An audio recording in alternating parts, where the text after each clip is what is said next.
Le sponsor du jour. Pelicano Épicure. L'idée derrière Pelicano Épicure, c'est de soutenir l'artisan en France et au Canada, les artisans qui font les choses bien et qui n'ont pas nécessairement le temps de voir à l'exportation. Alors j'importe des produits du Canada que je vends en France et j'exporte des produits français que je vends au Canada.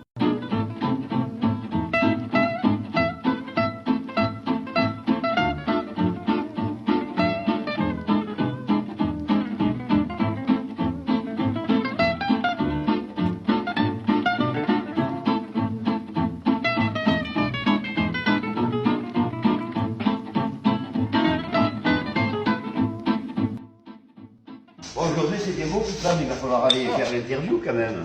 Je t'ai. Ah, mais j'avais pas prévu aujourd'hui. Ah, t'avais pas prévu aujourd'hui. C'est ça les artistes. Voilà. Bon, ça va, tu es en forme quand même pour l'émission. Ça va. Est-ce que tu es prêt pour l'émission ou pas? Oui. Bon, tête à tête, Tête à tête en plus. sur la page Facebook. On y va? Allez. Allez, c'est parti. Bon.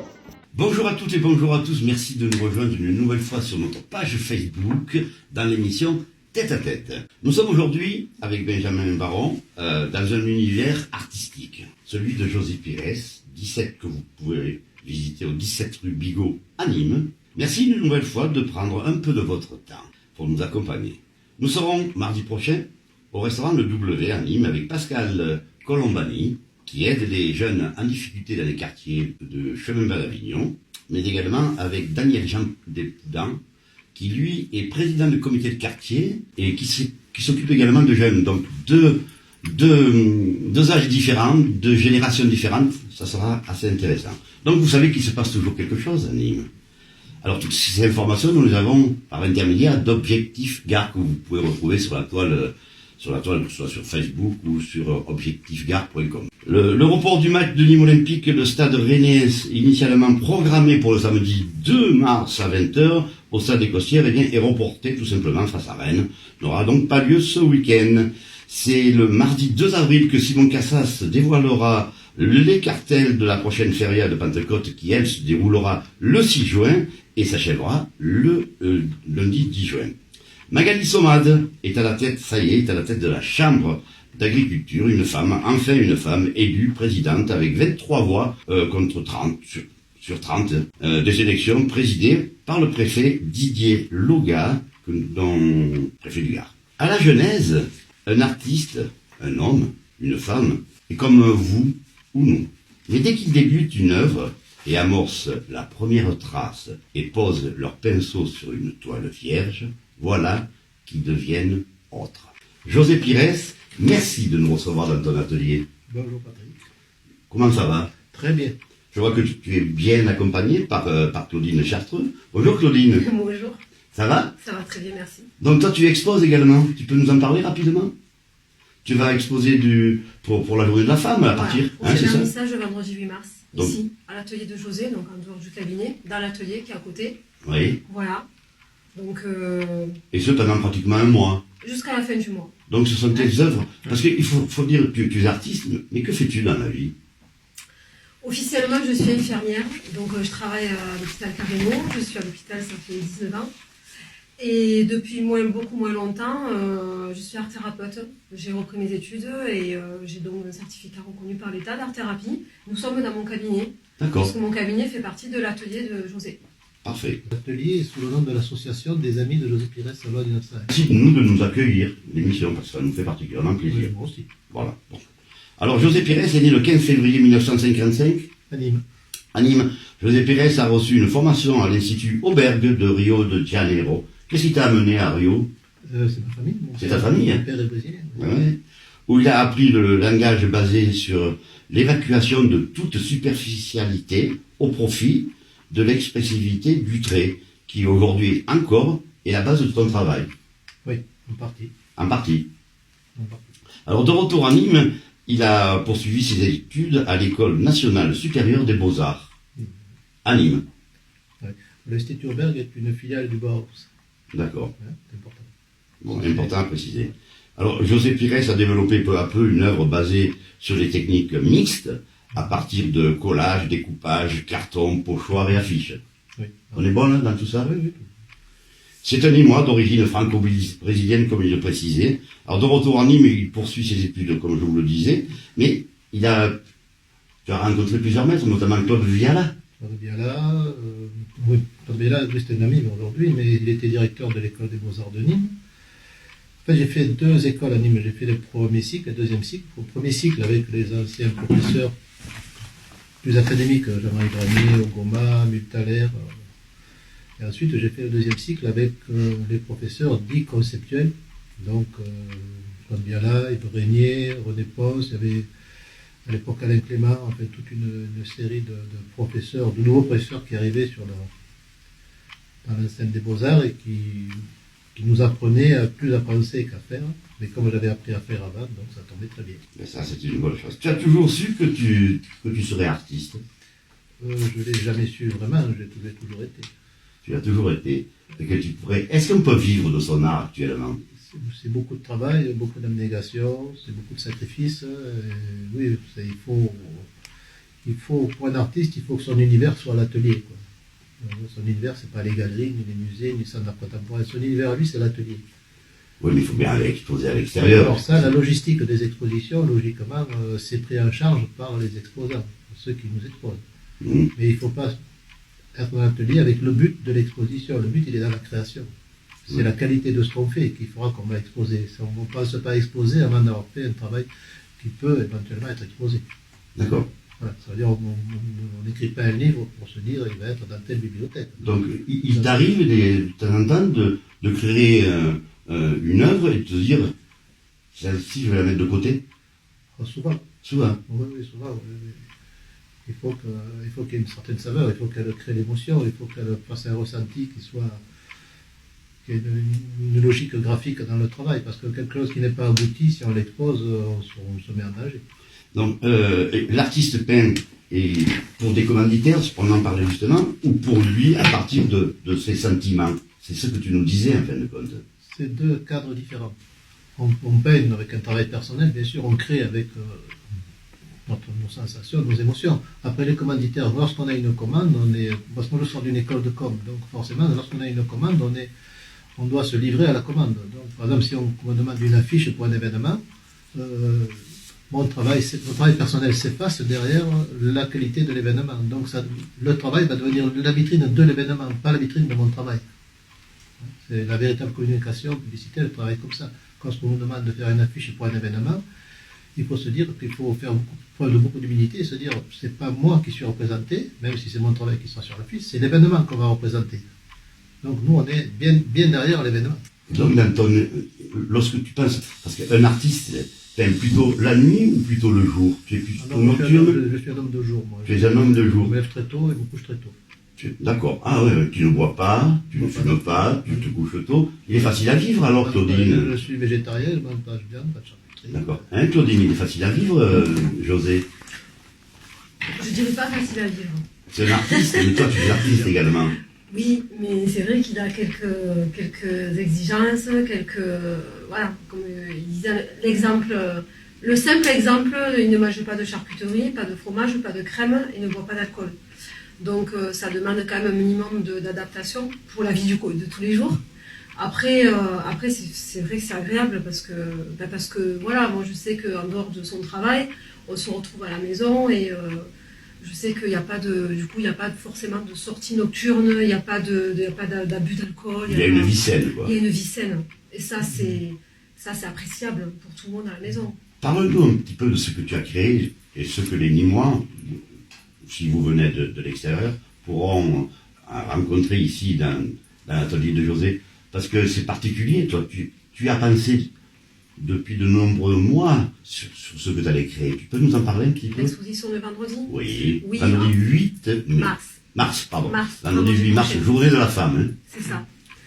En fait, à l'époque, j'étais infirmière au bloc opératoire. Et du coup, une réflexion personnelle. Ça a d'abord été une réflexion personnelle sur la femme que je suis, du coup. Donc, les femmes en général, après coup, en fait. et sur le vieillissement et l'acceptation de soi et de son corps. C'est parti de là. Et puis, en même temps, j'ai cheminé sur redonner au corps toute la dimension qu'il mérite, parce qu'au bloc opératoire, le corps, il est banalisé quand même. Même si on accueille le sujet dans tout ce qu'il est, le corps est banalisé. Or, le corps, c'est l'enveloppe corporelle qui nous protège. Le corps parle dans les maladies somatiques, psychosomatiques, lorsque la personne ne parle pas. Le corps, c'est ce qu'on donne à voir à l'autre aussi. Et du coup, je voulais lui rendre toute cette dimension-là. Donc, j'ai décidé de travailler sur mes empreintes. Parce qu'aujourd'hui, en 2016, c'était mes empreintes de 2016, ça ne sera pas les mêmes dans 10 ans, forcément. Et à livrer des empreintes physiques, j'ai aussi choisi de livrer mes empreintes psychiques. Donc, qu'est-ce qui me caractérise? Quelles sont mes émotions? Donc, pendant plusieurs mois, j'ai réfléchi sur la symbolique des couleurs.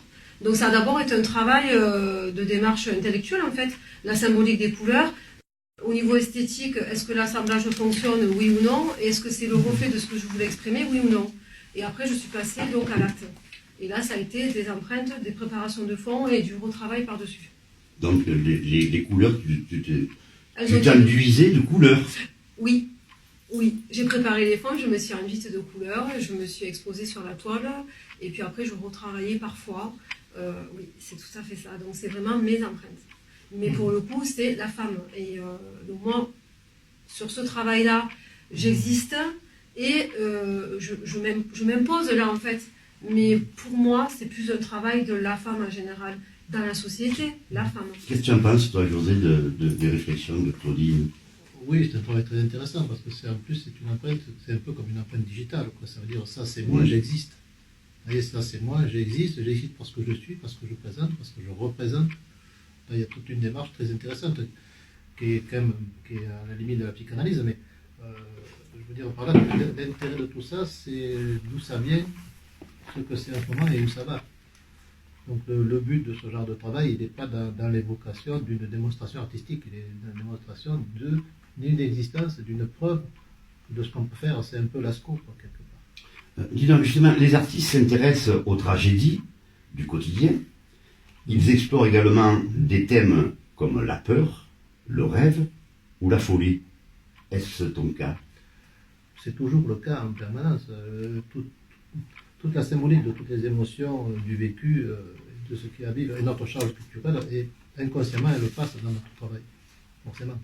Parce que la méthodologie d'approche d'une certaine forme de travail, sauf les travails de commande, qui sont à part, mais le travail pur et dur d'atelier, il passe par une réflexion. Moi, j'estime toujours, c'est ce que je dis à mes élèves, que c'est 80% d'analyse et de réflexion et 20% de pratique. Si vous sortez de ce schéma, vous êtes dans le faire, mais à ce moment-là, il vaut mieux faire du point de croix. Ce qui veut dire qu'un client te commande une œuvre, un tableau, tu fais référence à ce qu'il te demande ou c'est oui. C'est-à-dire que quelqu'un tu arrives à te... Il y a plusieurs formes. Voilà, vas-y. C'est intéressant. Il y a la commande dite, quelqu'un qui veut un tableau de José Pires, il me donne carte blanche, je lui fais un travail, s'il filme pas, il le prend ou pas. Et il y a la commande spécifique. Mais les commandes spécifiques, elles sont rarement à titre personnel. C'est souvent des organismes, des municipalités, soit les officiels, parce que c'est souvent lié à un événement ou à une pratique de communication. Ouais, donc, comme on a par exemple une image pour un système de com, l'intérêt de cette image-là, c'est d'amener la personne à vouloir voir cet événement. Il ne veut pas forcément voir le tableau. D'accord, oui, Ouais, en fait, ça c'est les commanditaires. ça c'est les commanditaires. Autrement, il t'est arrivé déjà que quelqu'un te commande un tableau de ton inspiration Oui, et qui te le refuse? Non, ça ne m'est jamais arrivé. Donc c'est quand même important ça. Non. Mais je n'accepte pas toutes les commandes. Non. Ah bon? C'est-à-dire?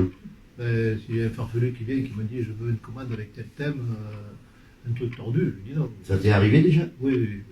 Ça veut dire quoi un thème tordu? Il y a des gens qui sont complètement tordus, ils veulent se faire un tableau, mais je sais pas, qui est subversif, voilà, Ouais. le thème des choses que voilà, c'est pas mon genre, c'est pas mon univers, quoi. Moi, le tableau pour moi c'est fait pour les gens on les rend heureux l'instant du regard. À partir du moment où on souffre quand on regarde un tableau parce qu'il propose quelque chose de dramatique, ça ne m'intéresse plus. C'est quelque chose qui rappelle la souffrance, qui rappelle... Sauf si c'est des thèmes, par exemple, quand on défend une cause, comme le cancer du sein, comme la violence faite aux femmes ou aux enfants, là on peut faire des tableaux spécifiques où il y a une douleur dedans. Mais là, on est déjà dans l'événement de dire, vous voyez, il faut défendre ça. Et quelqu'un qui vient me faire une commande comme ça, c'est que dans sa tête, il ne fonctionne pas bien. Donc, moi, je n'ai pas fréquenté ce genre de personnage, je ne suis pas tout bide. D'accord. Hein? Tu as fait référence à Picasso et à Matisse. Oui, c'est ma formation. C'est ta formation. C'est eux qui t'ont inspiré, qui t'ont donné envie de peindre. Quand j'étais jeune, oui, il y avait un peu ce parcours-là. J'avais surtout des enseignants et des professeurs qui étaient très maticiens, très picassiens. Donc forcément, on était à cheval sur 2 siècles. Donc forcément, on avait la fin de siècle, le début de siècle. On avait toute cette programmation de l'art moderne qui rentrait dans l'école des beaux-arts. On avait l'académie qui était toujours latente. Et on avait aussi le conceptuel qui montrait le bout de son nez. Donc forcément, on a cette espèce de tridimension culturelle qui fait qu'on a un échange culturel qui est complètement panaché. Après, il faut faire le tri dans tout ça. Donc il faut qu'on arrive à une logique graphique dans son travail qui nous permet à nous de sortir des œuvres qui soient quand même acceptables sur le point de vue historique. On ne peut pas faire tout et n'importe quoi sous prétexte qu'on a un professeur qui nous dit ça, un autre qui nous dit ça. Après, il faut faire le tri. Après, c'est sa propre personnalité. Voilà, il faut s'émanciper de notre propre culture. Et donc, j'ai observé une chose, c'est qu'en 2008, Claude Chabrol a choisi tes œuvres, hein, pour le film Bel Ami. Comment on rentre en contact avec Chabrol?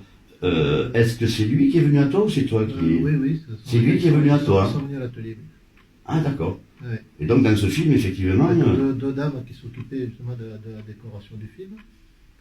Et voilà, ils ont choisi, je sais pas, une dizaine de pièces pour décorer le film. Voilà, donc on les a prêtées tout à fait agréablement. Mais... Donc là, c'est un prêt. Oui, mais c'est très intéressant parce que ce sont des personnages intéressants. Tout à fait. Ouais, ça, Et ce film s'était tourné à Nîmes, hein, dans le quartier, oui, derrière le périphérique. un peu de partout sur la région. Ouais. Il y avait Depardieu aussi, là. Depardieu, oui. Et puis bon, les Chabrol, c'est Chabrol, quoi. Ben ouais, Chabrol, c'est Chabrol. Donc, 2009, couleurs croisées, musée de l'armée, Hôtel National des Invalides à Paris, c'est important, ça. Oui, c'est une grosse exposition. Il y avait 40 grandes pièces, oui. Ah, et ça, c'est une très grosse exposition. Et est-ce qu'on arrive à vivre de son art, alors? Dis-nous. Si on s'en occupe correctement, faut dire, ça se passe pas comme ça. Je veux dire, on arrive à vivre de son art à partir du moment où on ne pense plus à en vivre. Ah bon? Oui, parce que si on commence à faire un commerce de son art, et si on fait commerce avant la création, on perd la création. Tu Et comprends? on perd la qualité de sa création. À la Kiev, Claudine. C'est ça? Oui. Hein? Ben, après, je ne sais pas si... Mon sentiment, c'est qu'à partir du moment où on cherche vraiment à vivre de... Enfin, je crois, hein, lorsqu'on a cette démarche de vouloir absolument vivre que de son art, j'ai l'impression que la démarche, elle est faussée. La qualité artistique peut être faussée par un intérêt financier sous-jacent, je crois. Voilà. Donc, Je ne fais pas beaucoup de concessions, moi, avec la qualité d'histoire. tu fais pas de concession. Non, jamais. Et c'est dans ton état d'esprit, c'est comme ça. C'est mon ADN. C'est ton ADN, hein, tu fais pas de concession. Non. Moi, je suis tout à fait d'accord avec Non, toi. là, j'ai travaillé sur... Quand j'étais plus jeune, je travaillais sur des choses... J'étais plus engagé, donc je travaillais contre les dissections, contre les accidents de la route, donc j'ai fait des tableaux qui représentaient tout ça. Puis j'en souffrais de faire ces tableaux-là, parce que quand même, je peignais la guerre, les dissections, les accidents. J'avais travaillé avec Fromager pour l'aider à préparer son exposition. Moi, je ne faisais que monter les châssis, je ne touchais pas à ces pinceaux. Mais là, je me suis aperçu que ce genre de travail ne me convenait pas. D'accord. Tu étais dans la souffrance. Oui, parce que je peignais la souffrance. Ah, bien comme sûr. là, j'ai arrêté de peindre les corridas, ça fait 6 ans, parce qu'elles ne se justifient plus à mes yeux, quoi. Donc, à partir du moment où on met des mises à mort en spectacle, je l'ai pensé, avec le recul, je me suis dit, bon, je n'ai rien contre ni pour la corrida, mais c'est plus mon domaine. Oui, mais la corrida a toujours été mise en spectacle. Oui, mais là, parce qu'on dit le mot corrida, mais c'est quand même des mises à mort en spectacle. Oui, mais auparavant, ça l'était également. Ça t'intéressait quand même. Oui, mais je les peins, oui, mais il y a des réflexions qui montent à... Comment ça? C'est comme un millefeuille, on monte au fur et à mesure qu'on arrive. Et là, au fil des jours, je me suis aperçu que le sang et la mort ne me convenaient plus. D'accord. Même s'il y a le panache autour. Voilà, ceci dit, les corridas, c'est la tradition, bon, je suis minois, mais je ne peux plus les peindre. Parce que tu as peint quand même des affiches de corrida pour la feria, pour les férias. Oui, beaucoup, oui. Tu en as fait quelques-unes. Mais il y avait une part d'inconscience et d'insouciance aussi.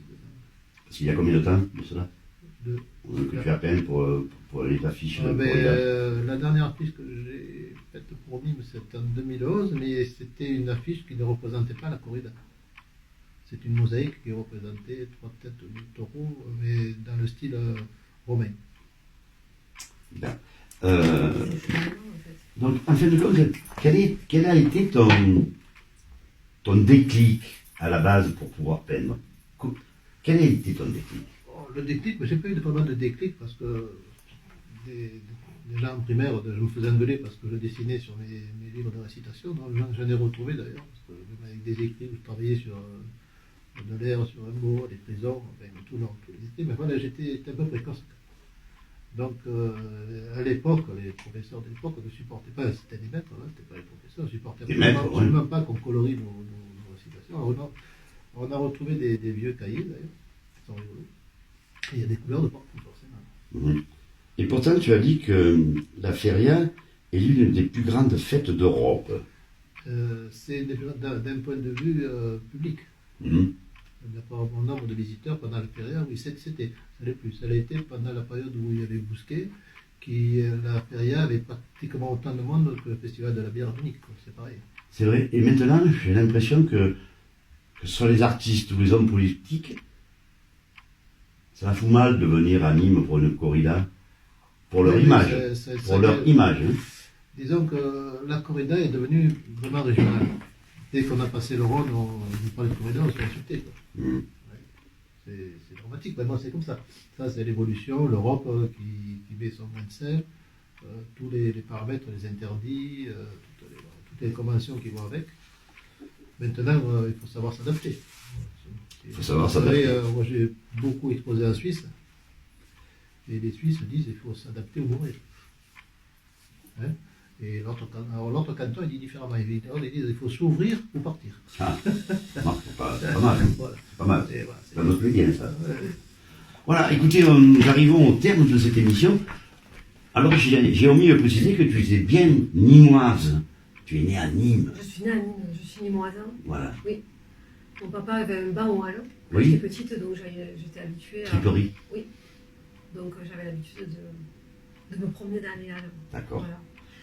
Eh bien, écoute, Claudine, je voulais te remercier. Ben, merci à vous d'être venu parce que ça Ouais, me fait plaisir et c'est pour moi, enfin, c'est flatteur que de pouvoir m'exprimer à côté d'un peintre de la hauteur de José.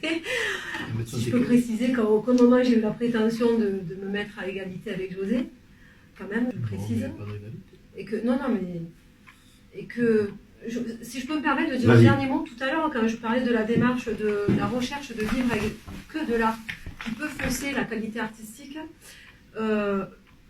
je parlais bien sûr d'artistes, enfin de peintres de mon niveau, des gens qui ont un travail à côté, qui ne sont pas forcément reconnus à la hauteur de José.